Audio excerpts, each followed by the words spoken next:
क्या आप जानते हैं सनातन धर्म में बताए गए 33 कोटि देवी देवता केवल नाम नहीं हैं बल्कि दिव्य शक्तियों का ऐसा महासागर हैं जो जीवन की हर समस्या को शांत करने की क्षमता रखते हैं।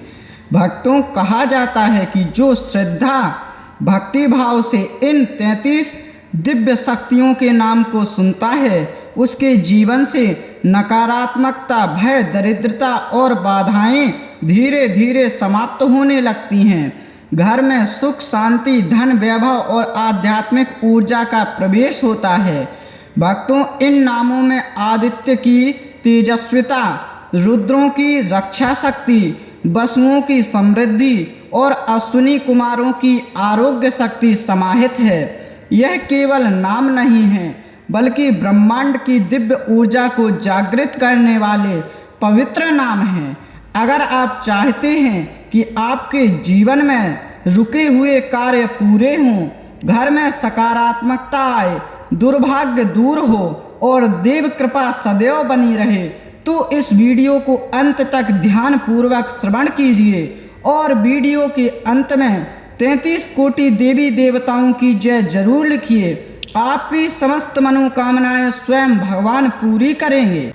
ओम मित्राय नमः, ओम वरुणाय नमः, ओम आर्यमणे नमः, ओम भगाय नमः, ओम अंसाय नमः, ओम धात्रे नमः, ओम इंद्राय नमः, ओम विवस्वते नमः, ओम पूष्णे नमः, ओम पर्यजनन्याय नमः, ओम त्वष्ट्रे नमः, ओम विष्णवे नमः, ओम हराय नमः, ओम बहुरूपाय नमः, ओम त्र्यंबकाय नमः, ओम अपराजिताय नमः, ओम वृषाकपये नमः, ओम संभवे नमः, ओम कपालिने नमः, ओम रेवताय नमः, ओम मृगव्याधाय नमः, ओम सर्वाय नमः, ओम कपर्दिने नमः, ओम अग्नये नमः, ओम पृथिव्ये नमः, ओम वायवे नमः, ओम अंतरिक्षाय नमः, ओम आदित्याय नमः, ओम द्यावे नमः, ओम चंद्राय नमः, ओम नक्षत्रेभ्यो नमः, ओम नासत्याय नमः, ओम दस्त्रयाय नमः, ओम मित्राय नमः, ओम वरुणाय नमः, ओम आर्यमणे नमः, ओम भगाय नमः, ओम अंसाय नमः, ओम धात्रे नमः, ओम इंद्राय नमः, ओम विवस्वते नमः, ओम पूष्णे नमः, ओम पर्यजनन्याय नमः, ओम त्वष्ट्रे नमः, ओम विष्णवे नमः, ओम हराय नमः, ओम बहुरूपाय नमः, ओम त्र्यंबकाय नमः, ओम अपराजिताय नमः, ओम वृषाकपये नमः, ओम संभवे नमः, ओम कपालिने नमः, ओम रेवताय नमः, ओम मृगव्याधाय नमः, ओम सर्वाय नमः, ओम कपर्दिने नमः, ओम अग्नये नमः, पृथिव्ये नमः। ॐ वायवे नमः। ॐ अंतरिक्षाय नमः। ॐ आदित्याय नमः। ॐ द्यावे नमः। ॐ चन्द्राय नमः। ॐ नक्षत्रेभ्यो नमः। ॐ नासत्याय नमः। ॐ दस्त्रयाय नमः। ॐ मित्राय नमः। ॐ वरुणाय नमः। ॐ आर्यमणे नमः। ॐ भगाय नमः। ॐ अंसाय नमः। ॐ धात्रे नमः। ॐ इन्द्राय नमः। ॐ विवस्वते नमः। ॐ पूष्णे नमः। ॐ पर्यजनन्याय नमः। ॐ त्वष्ट्रे नमः। ॐ विष्णवे नमः। ॐ हराय नमः। ॐ बहुरूपाय नमः। ॐ त्र्यम्बकाय नमः। ॐ अपराजिताय नमः। ॐ वृषाकपये नमः। ॐ संभवे नमः। ॐ कपालिने नमः। ॐ रेवताय नमः। ॐ मृगव्याधाय नमः। ॐ सर्वाय नमः। ॐ कपर्दिने नमः। ॐ अग्नये नमः। ॐ पृथिव्ये नमः। ॐ वायवे नमः। ॐ अंतरिक्षाय नमः। ॐ आदित्याय नमः। ॐ द्यावे नमः। ॐ चन्द्राय नमः। ॐ नक्षत्रेभ्यो नमः। ॐ नासत्याय नमः। ॐ दस्त्रयाय नमः। ॐ मित्राय नमः। ॐ वरुणाय नमः। ॐ आर्यमणे नमः। ॐ भगाय नमः। ॐ अंसाय नमः। ॐ धात्रे नमः। ॐ इन्द्राय नमः। ॐ विवस्वते नमः। ॐ पूष्णे नमः। ॐ पर्यजनन्याय नमः। ॐ त्वष्ट्रे नमः। ॐ विष्णवे नमः। ॐ हराय नमः। ॐ बहुरूपाय नमः। ॐ त्र्यम्बकाय नमः। ॐ अपराजिताय नमः। ॐ वृषाकपये नमः। ॐ संभवे नमः। ॐ कपालिने नमः। ॐ रेवताय नमः। ॐ मृगव्याधाय नमः। ॐ सर्वाय नमः। ॐ कपर्दिने नमः। ॐ अग्नये नमः। ॐ पृथिव्ये नमः। ॐ वायवे नमः। ॐ अंतरिक्षाय नमः। ॐ आदित्याय नमः। ॐ द्यावे नमः। ॐ चन्द्राय नमः। ॐ नक्षत्रेभ्यो नमः। ॐ नासत्याय नमः। ॐ दस्त्रयाय नमः। ॐ मित्राय नमः। ॐ वरुणाय नमः। ॐ आर्यमणे नमः। ॐ भगाय नमः। ॐ अंसाय नमः। ॐ धात्रे नमः। ॐ इन्द्राय नमः। ॐ विवस्वते नमः। ॐ पूष्णे नमः। ॐ पर्यजनन्याय नमः। ॐ त्वष्ट्रे नमः। ॐ विष्णवे नमः। ॐ हराय नमः। ॐ बहुरूपाय नमः।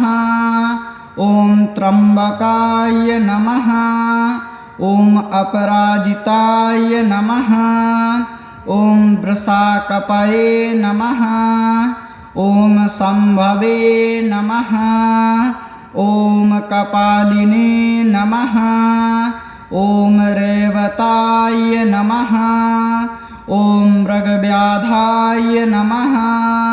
ॐ सर्वाय नमः। ॐ कपर्दिने नमः। ॐ अग्नये नमः। ॐ पृथिव्ये नमः। ॐ वायवे नमः। ॐ अन्तरिक्षाय नमः। ॐ आदित्याय नमः। ॐ द्यावे नमः। ॐ चन्द्राय नमः। ॐ नक्षत्रेभ्यो नमः। ॐ नासत्याय नमः। ॐ दस्त्रयाय नमः। ॐ मित्राय नमः। ॐ वरुणाय नमः। ॐ आर्यमणे नमः। ॐ भगाय नमः। ॐ अंसाय नमः। ॐ धात्रे नमः। ॐ इन्द्राय नमः। ॐ विवस्वते नमः। ॐ पूष्णे नमः। ॐ पर्यजनन्याय नमः। ॐ त्वष्ट्रे नमः। ॐ विष्णवे नमः। ॐ हराय नमः। ॐ बहुरूपाय नमः। ॐ त्र्यम्बकाय नमः। ॐ अपराजिताय नमः। ॐ वृषाकपये नमः। ॐ संभवे नमः। ॐ कपालिने नमः। ॐ रेवताय नमः। ॐ मृगव्याधाय नमः। ॐ सर्वाय नमः। ॐ कपर्दिने नमः। ॐ अग्नये नमः। ॐ पृथिव्ये नमः। ॐ वायवे नमः। ॐ अन्तरिक्षाय नमः। ॐ आदित्याय नमः। ॐ द्यावे नमः। ॐ चन्द्राय नमः। ॐ नक्षत्रेभ्यो नमः। ॐ नासत्याय नमः। ॐ दस्त्रयाय नमः। ॐ मित्राय नमः। ॐ वरुणाय नमः। ॐ आर्यमणे नमः। ॐ भगाय नमः। ॐ अंसाय नमः। ॐ धात्रे नमः। ॐ इन्द्राय नमः। ॐ विवस्वते नमः। ॐ पूष्णे नमः। ॐ पर्यजनन्याय नमः। ॐ त्वष्ट्रे नमः। ॐ विष्णवे नमः। ॐ हराय नमः। ॐ बहुरूपाय नमः। ॐ त्र्यम्बकाय नमः। ॐ अपराजिताय नमः। ॐ वृषाकपये नमः। ॐ संभवे नमः। ॐ कपालिने नमः। ॐ रेवताय नमः। ॐ मृगव्याधाय नमः। ॐ सर्वाय नमः। ॐ कपर्दिने नमः। ॐ अग्नये नमः। ॐ पृथिव्ये नमः। ॐ वायवे नमः। ॐ अन्तरिक्षाय नमः। ॐ आदित्याय नमः। ॐ द्यावे नमः। ॐ चन्द्राय नमः। ॐ नक्षत्रेभ्यो नमः। ॐ नासत्याय नमः। ॐ दस्त्रयाय नमः। ॐ मित्राय नमः। ॐ वरुणाय नमः। ॐ आर्यमणे नमः। ॐ भगाय नमः। ॐ अंसाय नमः। ॐ धात्रे नमः। ॐ इन्द्राय नमः। ॐ विवस्वते नमः। ॐ पूष्णे नमः। ॐ पर्यजनन्याय नमः। ॐ त्वष्ट्रे नमः। ॐ विष्णवे नमः। ॐ हराय नमः। ॐ बहुरूपाय नमः। ॐ त्र्यम्बकाय नमः। ॐ अपराजिताय नमः। ॐ वृषाकपये नमः। ॐ सम्भवे नमः। ॐ कपालिने नमः। ॐ रेवताय नमः। ॐ मृगव्याधाय नमः। ॐ सर्वाय नमः। ॐ कपर्दिने नमः। ॐ अग्नये नमः। ॐ पृथिव्ये नमः।